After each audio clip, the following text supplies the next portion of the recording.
Aside from Puerto Rico, Cuba was Spain's last colony in the New World.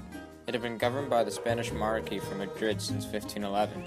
At the time, Cuba had been gradually evolving from a slow economy to the world's largest leading sugar producer. Many Cubans preferred different types of rule instead of Spain. Some favored self-government within the Spanish Empire, others liked annexation to the United States to receive political and economic freedom, and some desired revolution. Following the 10 Years' War, a certain nationalistic spirit arose in the country. Middle-class poet and journalist Jose Marti sparked several uprisings on the east side of the island. However the great passion Marti put in, it was not enough to stop the Spanish Empire.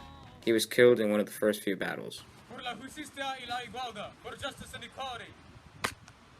The United States watched as Cuba struggled for independence.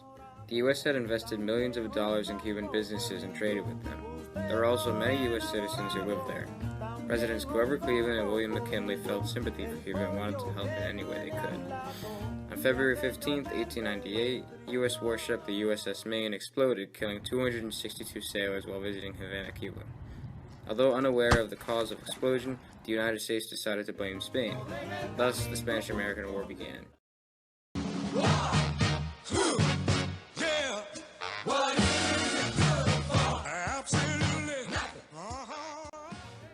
Many cities were used as military bases for the war, including Tampa, Jacksonville, Fernandina, Lakeland, Pensacola, Key West, and Miami. Thousands of United States troops fought in Cuba. Among them was the Rough Riders, the Spanish-American War's first volunteer cavalry. The Rough Riders diversely consisted of cowboys, miners, Texas Rangers, Native Americans, Ivy League students, and even Glee Club singers. The leader was Theodore Roosevelt, who originally was the Assistant Secretary of the Navy. The Rough Riders assisted in the capture of Kettle Hill and then most famously, San Juan Hill on July 1, 1898.